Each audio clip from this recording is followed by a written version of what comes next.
Hi, it's so good to see you. Welcome to your language lesson. It is Wednesday and we have wonderful things to learn about today. Language is so wonderful and I'm so thankful that God gave us words to be able to express our feelings for Him and for others and to be able to tell others about how we are feeling and thinking about. It's so important for you to be using the words that God has given you to also tell others about God and his love for you and to tell your story of what God has done in your life. I hope that you are excited to learn today because I'm excited to tell you about some ways that we can use language. Let's first talk about our phonics page today. And it's a nice little cheery page for you to use today. Today's page 90. And I'll just share my screen with you today so that you can have an idea of what to do. So make sure you get your phonics book and we'll be ready to start.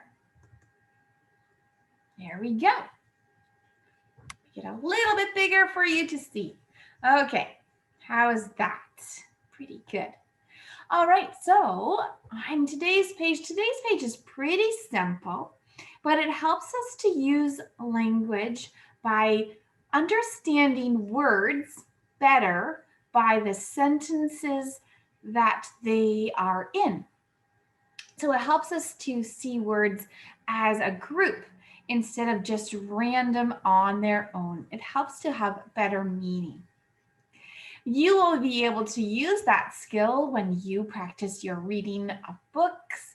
You'll be able to figure out what a word is by using the clues of the sentences that they are in. So today, page 90. On page 90, you will have the instructions at the top. It says, find the word in the box. They're talking about this purple box. We call it a word bank sometimes. That names each picture. So find the word in the box that names each picture. Print it on the line to finish the sentence. So beside number 1, I see a cat. Maybe I see a cat, but I don't see any words in the box that say cat. Let's read the sentence. Molly got a tiny named popcorn.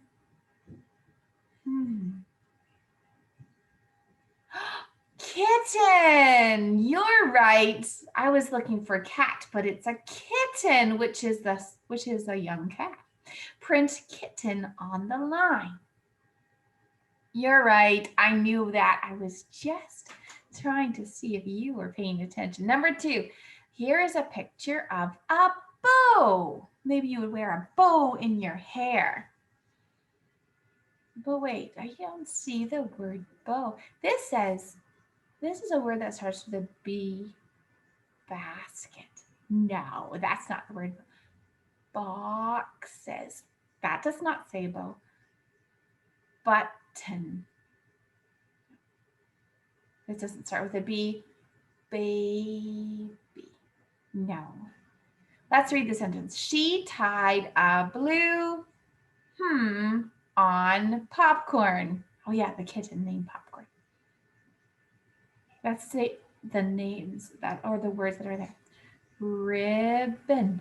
Ribbon is another way of saying a bow. So print the word ribbon here. Make sure to put a line under the words that you have already used. Go ahead to finish off. Hopefully you'll do a better job of reading the pictures, of saying the name of the pictures than I have started out with. Enjoy that. Okay, so good practicing of your words in context, so in the middle of a sentence. All right, the next activity the next part of our lesson is again about poetry. Poetry is amazing that some people describe it as putting, what is it? Putting powerful thoughts into tiny packages. There's a nice saying that that our family really likes to hear. It says, "Good things come in small packages." That's one way that you can think of poems. Poems can be long, but they're often short writing pieces. But there's so much packed into that little reading piece that is just gives you lots of things to think about and lots of things for you to picture in your mind. And that's because of the word choices that are thought of and put into a poem by the poet. That's the author of a poem. So poetry is very much about word choices. Instead of choosing ordinary or regular words, poets really think about using interesting or important words to describe feelings or pictures in their poems. A lot of poems also tell stories. So I want you to think about powerful things in tiny packages as I read the Psalm 46. Psalm 46 is a psalm that I've been reading a lot lately. I just feel that God has a lot to say for encouragement in these words of Psalm 46. At the top of this version of Psalm 46, it's from the NIV or New International Version. It says, "For the director of music of the sons of Korah, according to Alamoth, it's a song." And it's written so long ago that we don't know what the tune of the original song is, but this psalm has been put to many different tunes and sung by many people. It's such an encouraging word, it has such encouraging words because of the powerful word choices that are in it. So I would like you to listen to this now. God is our refuge and strength, an ever-present help in trouble. Therefore, we will not fear, though the earth give way and the mountains fall into the heart of the sea. Though its waters roar and foam and the mountains quake with their surging. There is a river whose streams make glad the city of God, the holy place where the Most High dwells. God is with her. She will not fall. God will help her at break of day. Nations are in uproar, kingdoms fall. He lifts his voice, the earth melts.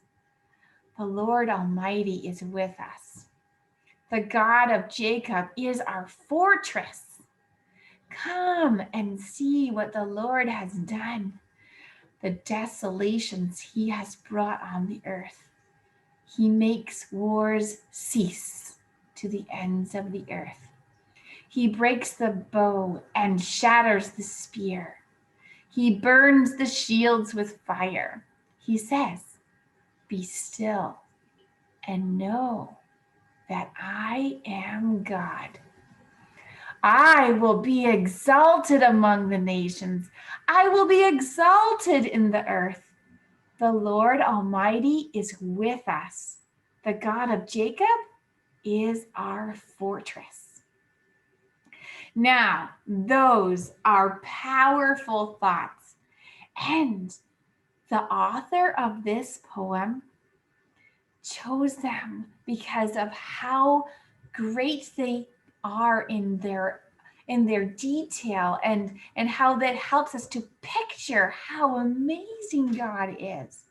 Can you just imagine in your mind mountains falling into the sea and the waters roaring and foam? And all of these things are happening, and then the Lord speaks and he says, "Be still and know that I am God." All these things are happening and being described in this poem. And then it says, "Be still and know that I am God." This is just an amazing song that helps me to be encouraged, even when I'm feeling scared and even when I'm feeling worried. I can just read this poem, this psalm, and remember how much greater God's love is than my fear, and then my fears can be just gone. My fears are replaced with peace that is not really understandable because it's from God. And I'm just so thankful for that. There's another poem that I want to recommend to you. This is a poem that is not from the Bible. It is a poem that it tells a story. And it is also a poem that is an example of using powerful thoughts in tiny packages. And this is a poem that is written as a story. It's called Owl Moon. It is about a child going to look for owls at night with their grown-up. And I want you if you have a chance, to listen to that story and just enjoy it. Enjoy the powerful thoughts that are spoken. And just as you listen to the story, maybe close your eyes and try to make the pictures in your mind as the words describe what's going on. Well, enjoy your language time today, and I will see you on Thursday. Hopefully you are or were able to enjoy chapel already today. Be encouraged today that God is great and he is in charge of all things. Even if you are feeling worried or scared, his love is greater than all of those things, and he can give you peace. Goodbye.